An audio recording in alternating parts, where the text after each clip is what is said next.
اپنے رب سے دوستی کر لو، یہ وہ ذات ہے جو تمہیں کبھی تنہا نہیں چھوڑتی۔ رشتہ ہمیشہ وہی کامیاب ہوتا ہے جو دل سے جڑا ہو، فرصت یا ضرورت سے نہیں۔ لوگ بدلتے نہیں ہیں، بس ہوتا صرف اتنا ہے کہ یا تو آپ میں ان کی دلچسپی ختم ہو جاتی ہے یا پھر آپ سے زیادہ دلچسپ کوئی اور مل جاتا ہے۔ لوگ کہتے ہیں کہ وقت کے ساتھ ہر زخم بھر جاتا ہے، مگر سچ تو یہ ہے کہ ہم درد کے ساتھ جینا سیکھ جاتے ہیں۔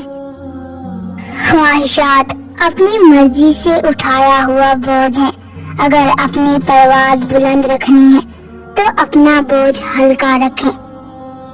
سمجھا ہے کون وقت کی رفتار کا مزاج، لمحوں میں کٹ گئیں صدیاں شباب کی۔ عظیم رہنما اپنے جیسے اور رہنماؤں کو جنم دیتے ہیں، پیروکاروں کی فوج جمع نہیں کرتے۔ خوف کا سامنا نہ کرنا دراصل یہ ثابت کرتا ہے کہ ہماری حد بس اتنی ہی ہے۔ فطرت کا ایک قانون ہے، وہ ڈھیل دیتا ہے، پھر کوئی متکبر بن جاتا ہے اور کوئی عاجزی اختیار کر لیتا ہے۔ اچھے لوگوں سے اللہ بہت امتحان لیتا ہے پر ساتھ نہیں چھوڑتا، اور برے لوگوں کو بہت کچھ دیتا ہے پر ساتھ نہیں دیتا ہے۔ کتنا سکون دیتی ہے نا یہ آیت۔ اللہ نے فرمایا، ڈرو نہیں، میں تمہارے ساتھ ہوں، سن بھی رہا ہوں اور دیکھ بھی رہا ہوں۔ یہ مت سمجھیں کہ آپ نماز اپنی مرضی سے نہیں پڑھتے، بلکہ حقیقت اس کے بالکل برعکس ہے۔ اللہ آپ سے ملاقات کرنا ہی پسند نہیں کرتا۔ اپنے دل کو مضبوط بناؤ اور اللہ پر یقین کرو، وہ تمہاری ہر مشکل آسان کر دے گا۔ جو آج کفر کو اپنا خیر خواہ سمجھ کر ان سے متاثر ہو رہے ہیں، انہیں نہیں معلوم کہ اسلام کے دامن میں ہی عافیت ہے۔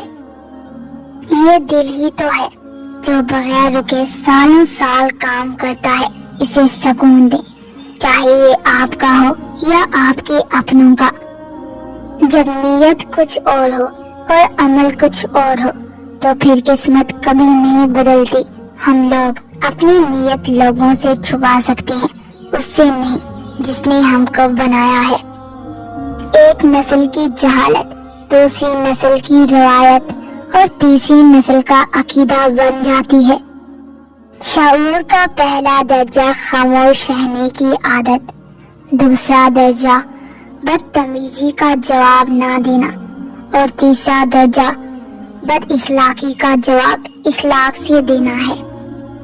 دولت اتنی کمائیں کہ جب آپ بیمار ہوں تو آپ کے بچے ڈاکٹر کو لائیں، وکیل کو نہیں۔